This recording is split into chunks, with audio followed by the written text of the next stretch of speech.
ये बीजेपी वाले पहले तो अमेरिका से समझौता करते थे, इन्होंने उससे ज्यादा चीन से समझौता कर लिया। अभी अमेरिका ने तो पाबंदियां लगाई हैं, थोड़ा बहुत सुनने में आया पीछे हट गया, अमेरिका पाबंदियां कम की हैं। लेकिन याद रखना, अमेरिका बहुत ताकतवर देश है, वो अपने लोगों के हित और अपने देश की अर्थव्यवस्था को लेकर के अगर अमेरिका को कोई फैसला लेना होगा वो देश ले लेगा फैसला। और इसीलिए वहां पर पाबंदी लग रही है कि कोई भी चीज लाओगे तो टैक्स देना पड़ेगा, और इतना टैक्स देना पड़ेगा। और वहीं हमारे भारत के लोग और उद्योगपति और बीजेपी के लोग मिलकर के चीन से लगातार संबंध बना रहे हैं, व्यापारिक संबंध बना रहे हैं। आज भारत का सबसे ज्यादा व्यापार चीन से हो रहा है, सब सामान वहीं से आ जा रहा है। ये जो मोबाइल है, मोबाइल के अंदर जितना सामान है सब वहीं का है। और केवल यही नहीं, बहुत सी चीजें। इसलिए आज के दौर में हम लोगों को क्या रास्ता चुनना है ये तय करना है। रास्ता क्या हो हमारा आपका, उद्योग कैसे लगे, कारखाने कैसे लगे, हमारे किसान जो गांव में है उसके पैदावार की सही कीमत कैसे मिले। बताओ हमारे किसान भाइयों, जितने लोकसभा में कानून पास हुए हैं, अगर कोई कानून आपके लिए बना हो तो बता दो हमें। अभी अभी जो कानून पास किया है, अभी अभी जो कानून पास हुआ है, बताओ उससे हमारे किसान भाइयों के गेहूं को कौन सा फायदा होने जा रहा है। बताओ, कोई फायदा हो रहा तो बताओ उस कानून से। अरे जिनको जमीन चाहिए वो आए चंबल और हिना के पास, जितनी जमीन चाहो तो ले लो यहां पर आकर के। बताओ है जमीन या कि नहीं है? बताइए, जमीन पे नजर है इनकी, दुकान मकान घर पे नजर है बीजेपी वालों की। और हमें और आपके बीच में खाई पैदा हो जाए, हमारे आपके बीच में दूरियां हो जाएं, ये दूरियां बढ़ाने वाले कानून ला रहे हैं। याद रखना साथियों, ये नाकाम लोग हैं, काम नहीं कर पा रहे हैं। इन्होंने हमारे नौजवानों को बेरोजगार बना दिया, इन्हें नौकरी नहीं दी, इन्हें कोई नौकरी नहीं दी। और जो बताइए फौज की भर्ती होती थी, इटावा औरैया और पूरे उत्तर प्रदेश में सबसे ज्यादा फौज में भर्ती होती थी। और अभी सुनने में आया है कि फौज में 1 लाख की कमी है। बताइए, 1 लाख की कमी है। जहां कमी फौज में है और हमारे नौजवानों जो वर्दी पहन करके देश की सेवा करना चाहते हैं उन्हें नौकरी नहीं दे रहे हैं। इसलिए नौजवान साथियों, हम आपको भरोसा दिला के जा रहे हैं, समाजवादी सरकार जब भी ताकतवर आएगी, बनेगी और सरकार में पहुंचेगी तो अग्निवीर जैसी व्यवस्था हमेशा के लिए खत्म कराने का काम करेंगे। अग्निवीर हम लोग स्वीकार नहीं कर सकते हैं। और हमारे नौजवान को काम चाहिए, रोजगार चाहिए और नौकरी चाहिए। हमारा समाजवादियों का सपना था, हम लोगों का सपना था कि सड़कें बने, उद्योग लगे, मंडियां बने। हालांकि अब तो ये भी चौड़ी कर ली सड़क, अब तीन लेन की बना दी। हम लोगों की नकल कर रहे हैं ये लोग। हम लोगों ने आगरा लखनऊ एक्सप्रेसवे बताओ 3 लेन का बनाया कि नहीं बनाया? और उस पर चल करके देख लो वो अच्छा है कि ये अच्छा है। और जिन्होंने बुंदेलखंड पे थोड़ा बहुत चले होंगे वो बताओ बुंदेलखंड कैसी सड़क बनी है। सब लूट लिया उसमें। ये दिखा रहा कैसे चल रहे हैं, सड़क पे कैसे चलते हैं। ये कह रहा नागिन की तरह चलते हैं। सोचिए आप कैसा बुंदेलखंड। और मुख्यमंत्री जी कह रहे हैं कोई भ्रष्टाचार नहीं हुआ। याद रखना, जिस दिन से सड़क का उद्घाटन हुआ उसी दिन से मेंटेनेंस हो रहा उस पे। और पूर्वांचल भी हम लोगों की बनाई हुई है। देश के प्रधानमंत्री जो हवाई जहाज लेकर के उतरे थे सड़क पर, वो किसी और की देन नहीं थी, वो समाजवादियों की देन थी। समाजवादी पार्टी ने ऐसा एक्सप्रेस वे बनवाया कि उसमें समय पड़ने पे हवाई जहाज उतार दो। और याद होगा आपको, जिस समय आगरा लखनऊ एक्सप्रेस वे का उद्घाटन किया था, नेताजी वहां पर मौजूद थे, उनके जन्मदिन पर हम लोगों ने उद्घाटन किया था। और एयरफोर्स के सबसे बेहतरीन हवाई जहाज जो थे सुकोई, मिराज, उनको सड़क पे उतारने का काम समाजवादी लोगों ने किया था। याद है कि नहीं याद है? और वो सड़क इसलिए बना रहे थे, उसके आसपास मंडियां बने, और मंडियां बना करके हम अपने किसानों को कीमत दिलवा दें। मैं आज भी किसान भाइयों से कह के जा रहा हूं कि जब भी समाजवादियों की सरकार बनेगी, हम अपने किसानों की पैदावार का मुनाफा ज्यादा दिलाएंगे, जिससे उनके जीवन में खुशहाली आने का काम करें। आय कैसे बढ़े? सोचो, आपसे गेहूं खरीद लिया, मुझे सुनने में आया है, मैंने जानकारी की है कि पूरा मध्य प्रदेश का गेहूं और ज्यादातर उत्तर प्रदेश का गेहूं बड़ी बड़ी कंपनियों ने खरीद लिया है, बड़े बड़े फ्लोर मिल मालिकों ने खरीद लिया। आपने किसान भाइयों को ने तो आड़तियों को दे दिया होगा। हो सकता है आड़तियां आपके पास आए हों, जिससे नुकसान आपका ज्यादा ना हो, बारदाना वगैरह का खर्चा न करना पड़े। इसलिए आड़तिया आपसे लेके चला गया गेहूं, और वो जाकर के बड़े बड़े उद्योगपतियों को पहुंचा रहा है, या आटा वाले मिल वालों को पहुंचा रहा है। आपका गेहूं सस्ता खरीद लिया, लेकिन जब डबल रोटी खरीदोगे, बिस्किट खरीदोगे, या पैकेट वाला आटा खरीदोगे, तो बताओ मुनाफा किसके पास जा रहा है? आटा किसान का और मुनाफा बड़े लोगों का।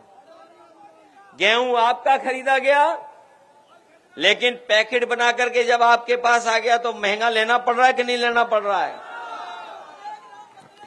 और गेहूं क्या हिसाब है और आटा क्या हिसाब है? बताओ, पैकेट वाला आटा क्या हिसाब है?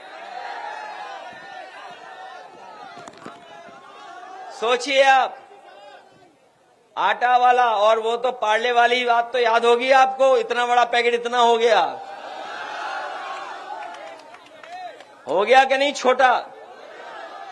और सुनने में आ रहा बिस्कुट भी छोटा कर रहे हैं अब तो, और बाद में देखना बिस्किट भी आपको दवाई की तरह टैबलेट मिलेगी, लीजिए एक बिस्किट खाइए हो जाइए। ये हालत है कि नहीं है? क्योंकि महंगाई बढ़ रही है, वो मुनाफा अपना कम नहीं होने दे रहे हैं, क्योंकि वो मुनाफा कमाना चाहते हैं। और ये दूध का भी सत्यानाश कर दिया इन्होंने। हम लोग चाहते थे कि हमारा किसान अगर जानवर रख ले तो दूध से भी मुनाफा हो जाए उसको, लेकिन ये सरकार के लोग मुनाफा नहीं होने दे रहे हैं। हम अपने किसान भाइयों को भरोसा दिला के जा रहे हैं, अगर गाय बढ़ानी है तो गाय का दूध महंगा खरीदना पड़ेगा, और अगर देसी गाय बढ़ानी है तो देसी गाय के दूध के ज्यादा पैसा देना पड़ेगा। ये जो चक्कर होता है फैट का कंटेंट, की फैट कितना है, अरे भाई भैंस के दूध में तो फैट होगा ही होगा, लेकिन सुनने में आता है कि गाय के दूध में बुद्धि होती है। तो इसलिए अगर गाय का दूध महंगा बिकेगा तो गाय बचेगी। ये भाजपाई लोग सांड पसंद करते हैं, गोबर पसंद करते हैं। इन्हें गोबर की बहुत चिंता है। अगर भाजपाइयों ने कहा कुछ और तो हम लोग कहेंगे कि भाजपाइयों लोग गोबर ले जाओ, हमसे जितना चाहते हो हम लोग तुम्हें भिजवा देंगे फ्री। सोचिए आप, प्रधान परेशान है गौ सेवा से। बताओ है परेशान कि नहीं है? मैं चाहता हूं सरकार ये बताए कि आज पूरे उत्तर प्रदेश में गौशाला में कितनी गायें हैं, पूरे उत्तर प्रदेश में गौशाला में कितनी गायें हैं, कितने सांड हैं, इसकी गिनती बताएं। और कितनों की जान चली जा रही है इसकी गिनती बताएं। और उनकी गाय की गौशाला में रखवाली के लिए, दवाई के लिए और इंतजाम के लिए कितना पैसा खर्च कर रहे हैं ये बताएं। जैसे इन्होंने कुंभ की गिनती नहीं बताई है, वैसे ये गाय और सांड की गिनती भी नहीं बताएंगे। सुनने में आया जब पुलिस इन पे कम पड़ जाती है तो सड़क पे यातायात के लिए उन्हें ही भेज देते हैं कि भाई तुम ही जाओ संभालो, पुलिस तो है नहीं, अब तुम ही समझा रही है यातायात। बताओ सड़कों पे हैं कि नहीं है? इसलिए तमाम समस्याएं इन्होंने पैदा की है भारतीय जनता पार्टी ने। न किसान को सुविधा दी, न हमारे नौजवान को नौकरी रोजगार दिया, महंगाई बढ़ा दी और भ्रष्टाचार तो ऐसा बढ़ाया है जिसकी आप कल्पना नहीं कर सकते हो। बताओ भ्रष्टाचार कहां पहुंच गया? अभी तक की कोई सरकार इतनी भ्रष्ट नहीं आई जितनी भारतीय जनता पार्टी की है। और अगर रिकॉर्ड निकालोगे आप, रिकॉर्ड, अगर कई सरकारों के रिकॉर्ड किसी के पास हों तो अगर वो रिकॉर्डों में तुलना करेगा तो सबसे ज्यादा भ्रष्ट सरकार अगर कोई होगी तो वो भारतीय जनता पार्टी की निकलेगी। और भ्रष्टाचार यहां तक है कि एक आईएएस पकड़ा गया लेन देन कर करके। बताओ आईएएस है गायब के नहीं है? ये सरकार और पुलिस जाने कहां ढूंढ रही है, वो जाने कहां ढूंढ रही, ढूंढ ही नहीं पा रही है। और याद रखना, ये पैसे के लेन देन की लड़ाई नहीं थी, ये पैसे के बंटवारे की लड़ाई थी, इसलिए फंस गया वो। और सच्चाई ये है कि जो आईएएस घूम रहे हैं, गायब हैं, कहीं लापता जो हैं, वो कहीं और नहीं छिपे हैं, योगी जी के मुख्यमंत्री आवास में ही कहीं बैठे हुए हैं। बताओ कोई कल्पना कर सकता है कि आईएएस इस तरह का व्यवहार करे? और केवल आईएएस नहीं, 302, 307 में बताओ एक आईपीएस फरार था कि नहीं था? ये कहते हैं कानून व्यवस्था अच्छी हो गई। इनकी सरकार में तो पुलिस अपहरण कर रही है, पुलिस एफआईआर लिखा रही है, पुलिस पकड़ने जा रही है, पुलिस को पकड़ रही है। बताओ ये है इनकी पुलिस की। बताओ ये सच्चाई है कि नहीं है? अभी तक तो हम आप लोग देखते थे कि पुलिस चोर को पकड़ रही है, लेकिन अब पुलिस को पकड़ रही है। बताइए कि नहीं सच्चाई है? इतना पुलिस को भी खराब किसी ने नहीं किया जितना इस सरकार ने कर दिया। ये डायल 100 जो बनाई थी गाड़ी या पुलिस, इसलिए बनाई थी कि गांव में दिक्कत हो, झगड़ा हो तो पुलिस मदद करे जाके आपकी। लेकिन अब ये पुलिस मदद करने नहीं जाती है, आपकी जेब खाली करवाने जाती है। जो काम इन्हें समझौता कराना चाहिए, ये समझौता नहीं कराते। ये आपकी जेब देखते हैं, जेब में कितना माल है, और माल निकालते हैं। और याद रखना, हम भारतीय जनता पार्टी को कहना चाहते हैं कि अगर इस तरीके से पुलिस से काम करवाओगे कि आप वोट लुटवा रहे हो, उनसे चुनाव लड़वा रहे हो। यहां पे तो देखा होगा प्रमुखी वगैरह के चुनाव कैसे हुए होंगे आसपास। बताओ पुलिस चुनाव लड़ाती कि नहीं लड़ाती? तो जब पुलिस से वोट पड़वाओगे, पुलिस से ये काम करवाओगे, तो पुलिस भी तो बेईमानी करेगी, फिर कैसे रोक लोगे आप? और उसी का परिणाम है कि आज पुलिस पे भी उंगलियां उठ रही हैं और इतनी गंभीर शिकायतें आ रही जिसकी आप कल्पना नहीं कर सकते हो। ये तो अस्पताल तो सब खराब कर दिए। आज मैंने एक तस्वीर देखी कि एक सांड बीमार हो गया तो इलाज कराने के लिए अस्पताल पहुंच गया। अभी आज सोचो अस्पताल में सांड पहुंच रहे हैं। ये है इनकी सरकार। और बताओ अस्पताल में कहीं इलाज हो रहा किसी का? किसी गरीब का इलाज नहीं हो रहा। और ये कोरोना पे जो हमें कहते थे वैक्सीन वैक्सीन, बताओ अब हार्ट अटैक हो रहे हैं ज्यादा कि नहीं हो रहे हैं? न केवल हार्ट अटैक बढ़ गए हैं, बल्कि सुनने में आ रहा है कैंसर भी बहुत बढ़ता चला जा रहा है। बड़े पैमाने पे कैंसर हो गया है। नेताजी और हम लोगों ने कैंसर का अस्पताल बनवाया था लखनऊ में, 1000 करोड़ का। और वो इसलिए बनवाया था समाजवादी पार्टी ने कि अगर वो अस्पताल बन जाएगा तो हमारे गरीब को अगर इलाज की जरूरत पड़ेगी तो गरीब आएगा, उसको फ्री इलाज मिलेगा, एक भी पैसा नहीं देना पड़ेगा। ये इंतजाम समाजवादी पार्टी कर रही थी। उस अस्पताल को शुरू ही नहीं करने दे रहे हैं, बर्बाद कर दिया। सैफई का भी यूनिवर्सिटी थी, वो भी बर्बाद कर दी। और जिला अस्पताल वो तो भगवान भरोसे चल रहे हैं। जैसे एम्बुलेंस जो चल रही है, वैसे ही अस्पताल चल रहे हैं। फोन मिलाओ, एम्बुलेंस आएगी कि नहीं आएगी पता ही नहीं है। हम अपने गरीबों को कह के जा रहे हैं, समाजवादी सरकार बनेगी तो एम्बुलेंस की संख्या बढ़ा करके और अस्पतालों का इलाज अच्छा इंतजाम कर करके आपके गांवों पे 15 या 20 मिनट में एम्बुलेंस पहुंचाने का काम करेंगे, जिससे आपका इलाज अच्छा हो जाए, किसी की जान नहीं जाए, किसी का पैसा खर्च नहीं हो।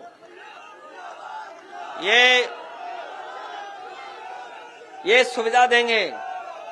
अभी सुनने में आ रहा है आज भी कोई मैच है आईपीएल का। हम तो अब देखते नहीं आईपीएल, इसलिए नहीं देखते क्योंकि भाजपा की सरकार आ गई है। इन्होंने कोई स्टेडियम ही नहीं बनवाया। बताओ आईपीएल उत्तर प्रदेश में कहां हो रहा है? जो समाजवादी सरकार में बना था स्टेडियम, वहीं पर आईपीएल हो रहा है। और हम आपको भरोसा दिलाते हैं नौजवानों को, जिस तरीके से हम लोग टेनिस क्रिकेट का टूर्नामेंट कराने लगे थे, याद होगा, अपने नौजवानों के पढ़ाई के लिए, काम, नौकरी, रोजगार के साथ साथ अगर स्वास्थ्य बेहतर करने के लिए खेलों का बढ़ावा देना पड़ेगा तो आईपीएल से बेहतर व्यवस्था कर करके अपने नौजवानों को खेल से भी जोड़ने का काम करेंगे, जिससे उनका भविष्य भी बेहतर हो सके। इसलिए इस मौके पर मैं आपसे धन्यवाद देना चाहता हूं और बधाई देना चाहता हूं एक शानदार कार्यक्रम के लिए। शानदार कार्यक्रम के लिए मैं आपको बधाई देना चाहता हूं। और जो हमारे सांसद जी ने कार्यक्रम कराया, उनके सहयोगी साथियों ने, उनको भी हम बहुत बधाई देते हैं कि उन्होंने बहुत सही समय पर कार्यक्रम कराया है। जो कार्यक्रम आपने किया है, इससे जुड़ करके लोग बाबा साहब के बारे में न केवल पढ़ेंगे जानेंगे, बल्कि बाबा साहब भीमराव अम्बेडकर के रास्ते पे चल करके जो समय समय पर अपमान होता है, जो प्रभुत्ववादी लोग हैं, जो ताकतवर लोग हैं, जो समय समय पर अपमानित करते हैं, उनका मुकाबला करने का काम करेंगे। और वही बात जो हमारे साथी कह रहे हैं, हम यही कहना चाहते हैं, इतिहास पे झगड़ा किसी को नहीं करना चाहिए। इतिहास क्या था उस पे झगड़ा नहीं करना चाहिए, क्योंकि इतिहास में अच्छी चीजें भी दफन है, बुराई भी दफन है। अच्छी चीजें और तरीके से हैं, बुराई भी है। किसी का इतिहास उठा करके देख लो, अच्छा बुरा सब मिल जाएगा। इसलिए मैं कहना चाहता हूं, जो इतिहास हमें आगे ना बढ़ने दे, जो इतिहास हमें विकास के लिए रोकता हो, जो इतिहास हमारी एकता को लड़ाता हो, उस इतिहास को इतिहास रहना चाहिए। इतिहास को नहीं बदलना चाहिए, इतिहास को नई तरीके से नहीं बताना चाहिए। और अगर कोई हमारे रामजी राज सुमन जी या किसी भी कार्यकर्ता का अपमान करेगा तो हम लोग भी समाजवादी लोग उसके साथ खड़े दिखाई देंगे, उसकी सम्मान की लड़ाई लड़ने का काम करेंगे। और ये सेना वेना सब नकली है, याद रखना। हिटलर ने भी बनाई थी एक ट्रूपर। हिटलर अपने समय पर एक फौज रखता था, अपने कार्यकर्ताओं को पुलिस की वर्दी पहना देता था, फौज की वर्दी पहनाता था, फिर अपने विरोधी लोगों को पिटवाता था। उसका नाम था ट्रूपर्स, कहा करते थे उसे। ये बीजेपी वालों की ये ट्रूपर है, ये जो सेना दिखाई दे रही है, ये कोई सेना वेना नहीं है, सब बीजेपी वाले लोग हैं, सब बीजेपी वाले हैं। उनके चेहरे मिला लो, गांव मिला लो, वोट निकाल लो, सब बीजेपी वाले निकलेंगे, कोई नहीं निकलेगा। इसलिए ये सरकार की जिम्मेदारी है हमारे सांसद के सम्मान बचाने की, क्योंकि संविधान हमारा रक्षा कवच है। संविधान हमें ताकत देता है, शक्ति देता है। संविधान ही हमें समय समय पर आगे बढ़ने का मौका देगा, हक दिलाता है संविधान। इसलिए बाबा साहब भीमराव अम्बेडकर को याद करते हुए हमें पूरा भरोसा है कि आप सब लोग मिलकर के हमारे पीडीए परिवार को बढ़ाने का काम करेंगे। पीडीए से जुड़ करके हम लोग 90% आबादी जो है, 90% आबादी है, उसको साथ लेकर के चलने का काम करेंगे, जिससे भारतीय जनता पार्टी का हम लोग मुकाबला कर सके। इन्हीं शब्दों के साथ आप सबका बहुत बहुत धन्यवाद और बहुत बहुत आभार प्रकट करता हूं। मुझे पूरा भरोसा है कि जिस तरह महोबा के लोगों ने और आसपास के लोगों ने समाजवादी पार्टी के प्रति ये जो लगाव दिखाया है, मैं आपका बहुत बहुत आभारी हूं। मैं धन्यवाद देता हूं कि आप लोगों ने इतनी गर्मी में आकर के काम छोड़ करके इसको सफल बनाने का काम किया है। ये जो आप लोग इतनी गर्मी में आए हैं, ये हम लोगों को भी ऊर्जा देता है, और ये जो आपका जोश दिखाई दे रहा है, यही ऊर्जा दे रहा है कि आने वाले समय में 2027 में समाजवादियों की सरकार उत्तर प्रदेश में होगी। बहुत बहुत धन्यवाद।